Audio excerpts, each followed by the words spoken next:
161 mètres de long pour plus de 42 000 tonnes. Le porte-avions Charles de Gaulle est le plus imposant navire de guerre français.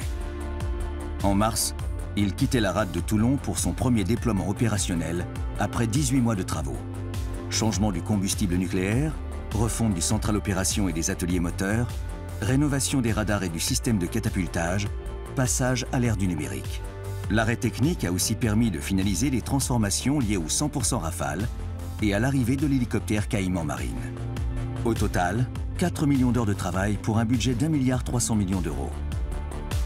Imaginé à la fin des années 80, le navire a été repensé pour faire face aux menaces futures et abrite tous les équipements nécessaires au combat moderne. Ces derniers mois, les marins ont repris possession du bâtiment et apprivoisé les innovations. Dans ce numéro, le journal de la Défense vous embarque sur ce géant des mers pour découvrir les nouveautés et comprendre leur impact sur les métiers du bord et capacités opérationnelles du porte-avions. Préparez-vous à intégrer les coulisses du Charles de Gaulle, armé par 1900 marins. En approche à une vitesse de 250 km/h, le pilote doit viser une zone grande comme un terrain de tennis et accrocher l'un des 3 brins d'arrêt pour s'arrêter.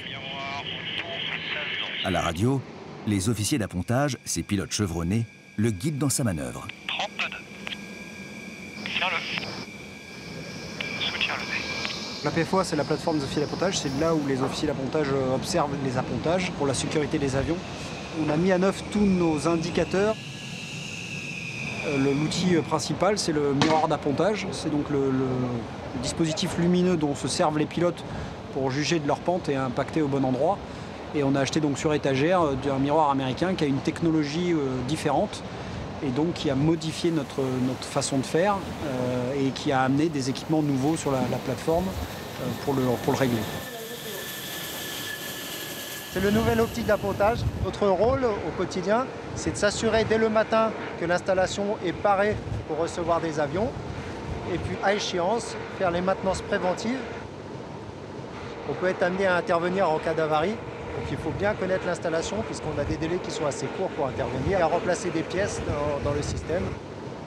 Un local dédié au réglage et à l'entretien du nouveau miroir d'appontage a été créé durant les travaux. Le passage de la mécanique à l'électronique facilite le travail des électriciens. On n'est pas le premier outil qui nous a bien fait évoluer dans notre travail de tous les jours, cet écran-là, qui nous permet d'avoir un report des alarmes en direct, en instantané, et qui nous fait gagner beaucoup de temps sur les interventions et sur les maintenances correctives. C'est un bond technologique pour nous. Donc, si on y gagne en fiabilité du système, on y gagne aussi en termes de formation et de compétences de notre personnel. Machine avant 30.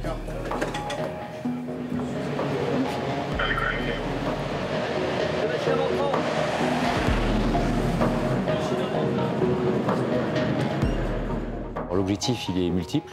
Il est poursuivre la fiabilisation technique du bâtiment qui, après plus de 2 ans d'arrêt, a besoin d'un peu de temps en mer pour pouvoir reprendre ses marques. C'est de la mécanique, c'est des équipements complexes qui ont besoin de tourner avant d'être parfaitement fiables.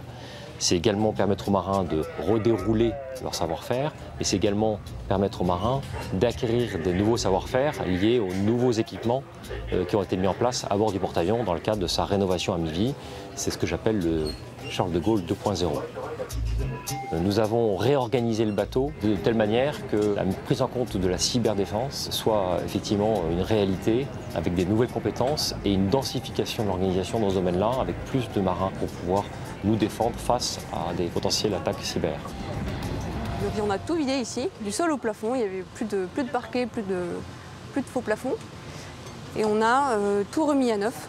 Et ça nous a également permis d'accueillir des nouveaux radars qui vont permettre au Charles de Gaulle d'avoir un suivi de la situation avec une portée bien plus lointaine, plus haut, plus loin. Une des nouvelles arrivées au central opération, c'est la table tactique.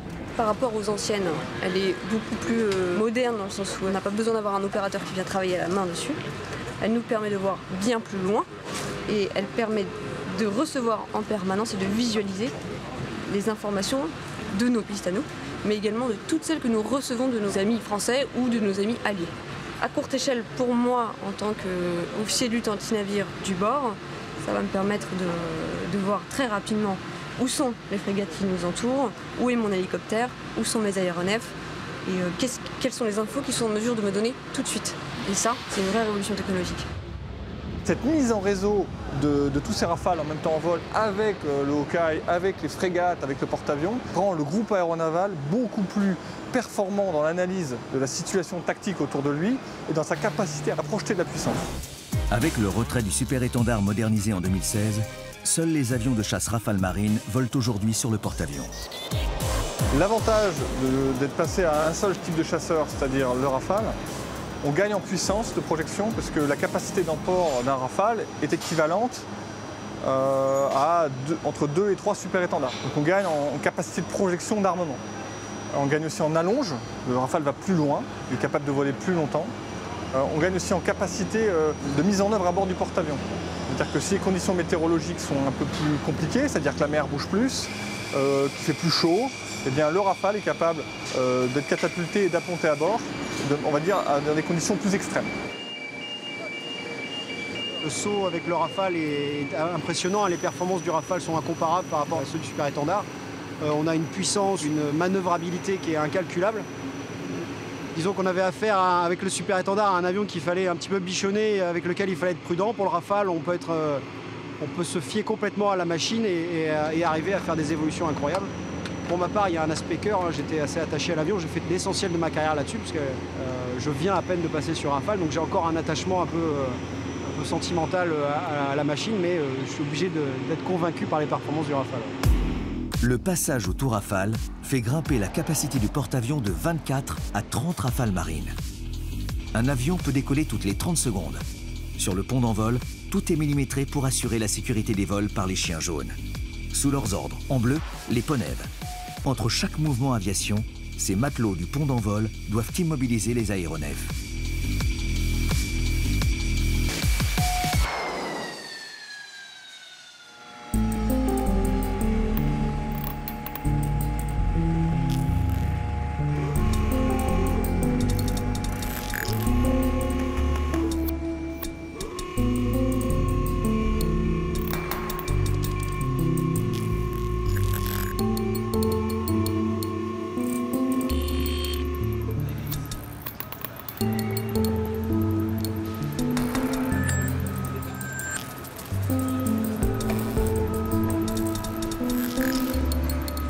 Dans le hangar, un engin téléguidé, la Mototoc, attire notre caméra.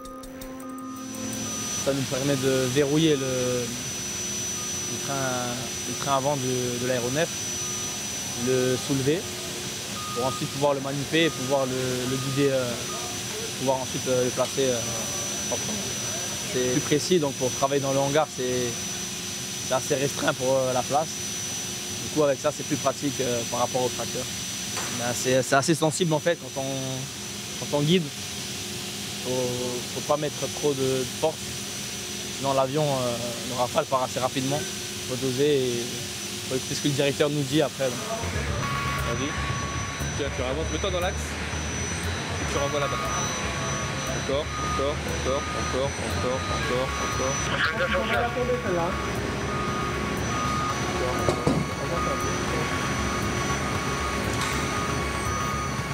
Le hangar, c'est un peu le poumon du porte-avions. Une usine aéronautique où s'affairent jour et nuit 300 techniciens pour préparer les décollages et entretenir les aéronefs. Grâce à la rotation des équipes 24 heures sur 24, plus de 90% des Rafales sont en permanence prêts à voler. Donc là, je suis en train de dépanner un poste radio. On va procéder à l'échange. Avionique sur Rafale, c'est passé d'une 2 chevaux à une grosse BMW en fait. C'est beaucoup plus poussé en technologie cet avion. Il y a beaucoup plus de systèmes, ils sont un peu plus compliqués à dépanner. Cet avion-là est géré par un ordinateur central qui va nous dire où sont les pannes. Que le super-étendard, en fait, il y avait juste les pannes que nous citait le pilote. Et après, c'était à nous, avec notre expérience, de trouver d'où venait la panne.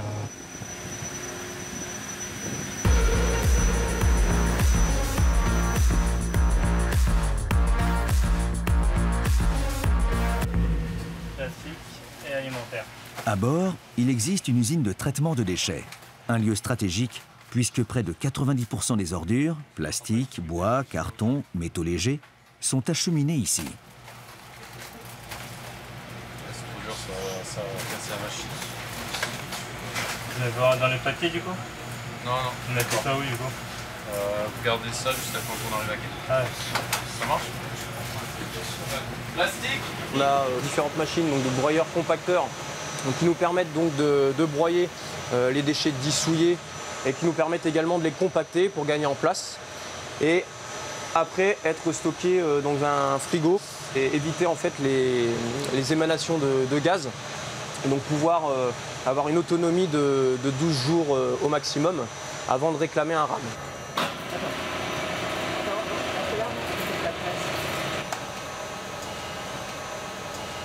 Derrière vous, vous avez donc le broyeur pulpeur qui a été installé durant l'été. Donc la résultante du broyeur pulpeur, en fait, c'est ce que vous voyez ici dans la poubelle, donc de la pulpe alimentaire. Et donc ici, on a une pulpe sèche qu'on va pouvoir jeter en fait via le puits alimentaire. Et ce soir, on donnera à manger aux poissons. Les déchets alimentaires sont stockés dans un premier temps au frigo, puisque nous n'avons pas l'autorisation de l'AVIA pour vidanger en fait l'alimentaire en permanence. Il y a une raison à cela, c'est que les avions, quand ils appontent, ils ont besoin en fait d'avoir une vue claire. Et si effectivement on jette de l'alimentaire, ça amène les oiseaux sur place. Donc il y a un gros risque sécurité pour les avions. Ici on arrive sur la zone de traitement de déchets non souillés. Donc c'est essentiellement du cartonnage. On va se contenter de les compacter, de les ficeler et de les stocker dans un local sec avant le ram.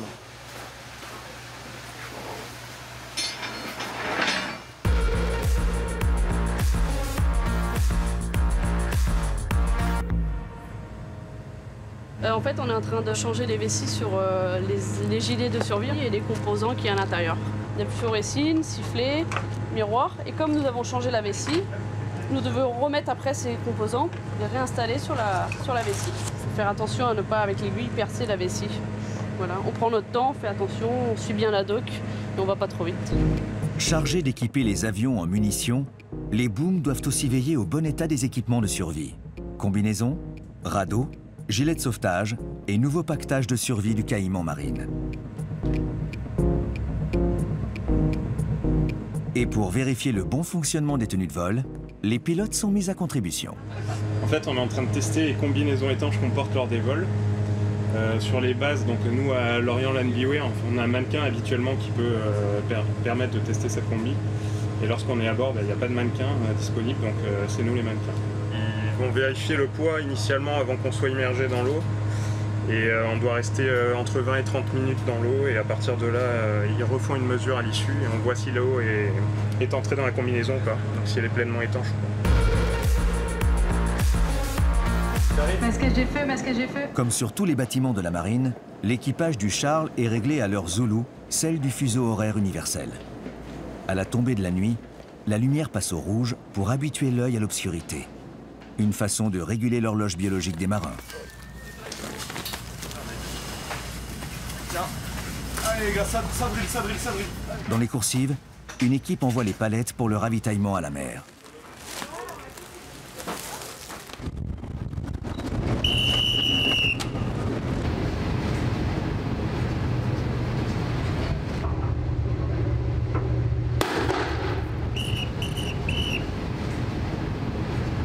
Donc là, nous allons procéder à un ravitaillement à la mer. Donc c'est une opération qui consiste à renvoyer du matériel sur le pétrolier ravitailleur, donc des déchets et des pièces mécaniques usagées qui ont besoin d'être réparées. Et dans l'autre sens, le VAR, donc, qui est avec nous aujourd'hui, va nous renvoyer du matériel pour réparer les avions, pour assurer la maintenance du bord et également des vivres pour assurer la nourriture pour l'équipage. Un ravitaillement à la mer dure en moyenne entre 3 et 4 heures. Aujourd'hui, on est sur environ 35 palettes de déchets de 200 kg, donc 7 tonnes de déchets. Quand on est en mission, on tourne sur un cycle de ravitaillement entre 8 et 10 jours, de manière à pouvoir garder une autonomie maximale en cas d'opération.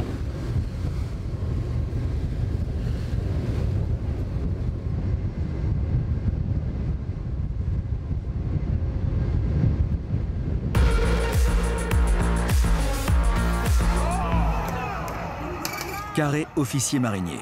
Tous les regards sont figés sur le poste de télévision pour le tournoi Destination. Le rugby, c'est une institution dans la marine. Et ce soir, Pas question de rater le crunch France-Angleterre.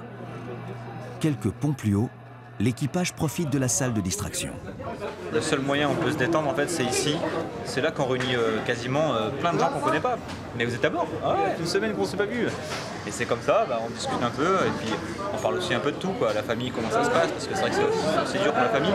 Surtout sur le porte-avions, c'est particulier parce qu'on fait très peu d'escales. Du coup, c'est là qu'on a besoin d'avoir un soutien aussi des collègues en disant qu'on n'est pas les seuls dans ce cas-là et puis du coup, on se soutient mutuellement.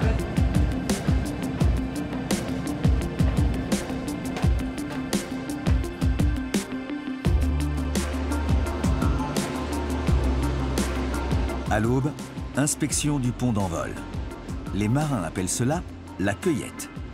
À petits pas, de l'avant vers l'arrière du bateau, ils traquent tout débris pour parer au moindre incident. Pour l'ensemble, en collement, garde à vous. Par section, faites des rangs d'appel.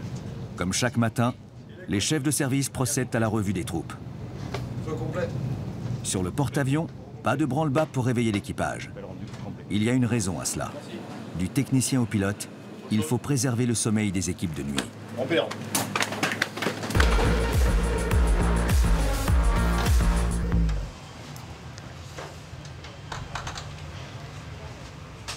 Bonjour. Autre unité précieuse pour le commandement, le service météorologique et océanographique.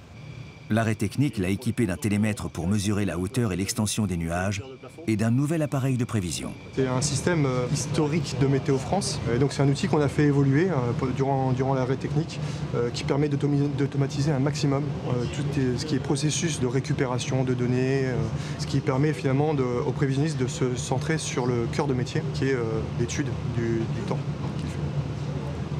Nous sommes marins, nous sommes sur un bateau qui a des avions et donc qui est extrêmement soumis aux conditions météorologiques. Le premier rôle de la météo, c'est de dire évidemment le temps qu'il va faire, sachant qu'on ne le maîtrise pas. Par contre, on peut maîtriser la position du bateau. Donc c'est l'avantage d'avoir une base aérienne flottante et qui se déplace, c'est qu'en fonction des prévisions météo, alors pas que évidemment, mais c'est un facteur qui joue, on est capable de positionner le bateau à l'endroit qu'il faut pour pouvoir mettre en œuvre l'aviation. Et donc on étudie aussi les terrains de destination, mais pas que. Il y a aussi tous les terrains de dégagement ou déroutement qu'il y a sur le trajet des avions. Donc finalement, on fait la météo marine sur la position du porte-avions, mais également sur une zone bien plus vaste. Dans les entrailles du porte-avions, des atomiciens veillent sur les 2 réacteurs nucléaires depuis leur salle de contrôle. Ouais, pour information, on nous a annoncé 10 catapultages à l'avant, donc on en a déjà eu un et on attend 9 autres. Alors, au niveau des chaufferies, pendant l'arrêt technique, l'opération principale, ça a été de recharger les cœurs nucléaires. Donc on a déchargé les anciens cœurs et on a rechargé les cœurs pour repartir avec de l'énergie pour 10 ans. Donc l'énergie nucléaire du Charles de Gaulle sert à produire l'ensemble de l'énergie du bateau. Donc à partir des 2 chaufferies qu'on a à bord, on produit de la vapeur qui vient entraîner les turbines qui font tourner les 2 hélices du bâtiment. Et également les turbines qui produisent de l'électricité pour tout le bateau. On produit également la vapeur qui sert à catapulter les avions du Charles de Gaulle. Et enfin, on participe également à la production d'eau de consommation humaine. Et chaque jour, 520 tonnes d'eau de mer sont désalinisées. On a 6 machines à laver, 5 sèche-linges. Donc on a 3 machines à laver qui ont été changées durant l'été dernier. Donc les gens là ont fini de venir déposer. La fin de dépose du linge est à 14 h. Donc il reste tout ça à traiter donc, pour la journée. Donc là honnêtement je pense pas qu'ils aient terminé avant un bon 3 h du matin encore une fois. Merci. Bon après-midi. Merci à vous aussi.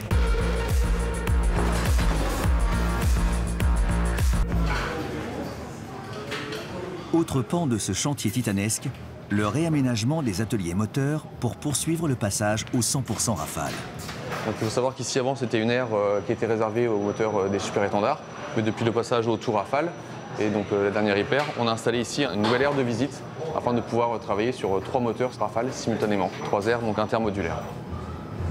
On passe d'une maintenance d'une ancienne génération à une technologie qui est beaucoup plus propre, beaucoup plus utilisable, qui est mieux pensée, qui a été conçue pour optimiser les temps de démontage et remontage et ce qui contribue à optimiser la disponibilité des avions. Il a fallu se reconvertir, il faut repasser par des stages d'adaptation, se former, c'est une remise en question pour le personnel aussi. Un personnel composé de 24 techniciens, dont la majorité est issue du service industriel aéronautique de l'Andivisio. C'est entre leurs mains expertes que passe le M88, moteur du Rafale Marine. C'est un moteur qui se compose de plusieurs modules en tranches comme ça. Et donc on va les retirer un par un pour pouvoir avancer en fonction du chantier qu'on a pour aller chercher le module qui nous intéresse. Alors là actuellement je suis en train d'effectuer un contrôle visuel à l'aide d'une binoculaire. En fait c'est une sorte de grosse loupe. Donc je vais pouvoir contrôler les moindres imperfections au niveau de la pièce.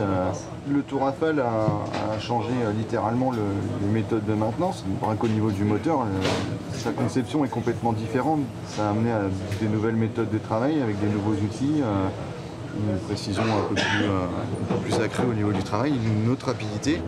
La particularité de cet atelier, c'est qu'il dispose d'un banc d'essai moteur embarqué. En y fixant un M88 de 900 kg, les techniciens peuvent tester sa puissance, son étanchéité et effectuer des diagnostics. Donc notre but en fait c'est de trouver les pannes ici pour pas que quand on livre un moteur, ces pannes-là se trouvent en flottille. Oui, bonjour le banc d'essai, est-ce qu'on peut avoir un créneau de point fixe duré une demi-heure s'il vous plaît? Merci. Là, je viens d'appeler le bureau technique aviation qui va demander l'autorisation à la passerelle, savoir si au niveau des activités du bateau en lui-même, ça ne pose pas de problème que je tourne. Parce qu'on va condamner par exemple la plage arrière pour le bruit et toutes les nuisances que ça peut entraîner. Par exemple, si on remorque une bouée, on ne peut pas tourner. S'il y a des exercices de tir plage arrière, on ne peut pas tourner. On va créer des turbulences d'air chaud à l'arrière du bâtiment, donc ça peut perturber les appontages. Activer marge démarreur. C'est parti. Dernière arrivée du groupe aérien embarqué, le Caïman Marine. Sa présence à bord renforce encore les capacités opérationnelles du bâtiment. Un hélicoptère polyvalent et d'une autonomie en vol de 3 heures. Depuis le porte-avions, les missions que le Caïman est à même d'effectuer, c'est bien sûr tout ce qui est lutte anti-navire, lutte au-dessus de la surface. Le Caïman est également en mesure d'effectuer ce qu'on appelle de la lutte anti-sous-marine. On est également en mesure de faire des missions, ce qu'on appelle force protection, de protéger les bâtiments qui transitent dans des zones sensibles. En plus de cela, avec ses capacités logistiques dues à sa grandeur, sa capacité d'emport, on serait en mesure, si un Rafale est en panne sur un terrain, de lui amener un moteur pour le réparer.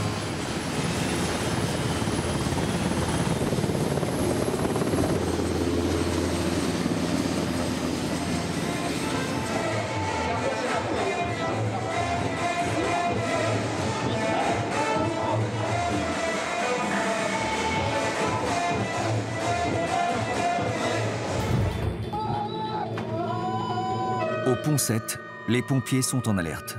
Le porte-avions vient de subir une attaque. Sur la zone régie télé là-bas qui est saine. Donc on a été touché par des missiles sur bâbord et sur tribord. Les pompiers de la zone interviennent au niveau du pont, évacuent les blessés quand il y en a, mettent les morts de côté. Et donc il y a un feu à maîtriser. Donc le but de l'exercice, c'est d'entraîner ce personnel à acquérir des réflexes le jour où ça se produit, que les équipes puissent intervenir. Le feu constitue un danger redoutable sur un navire. C'est la raison pour laquelle chaque marin embarqué est formé à la lutte anti-incendie.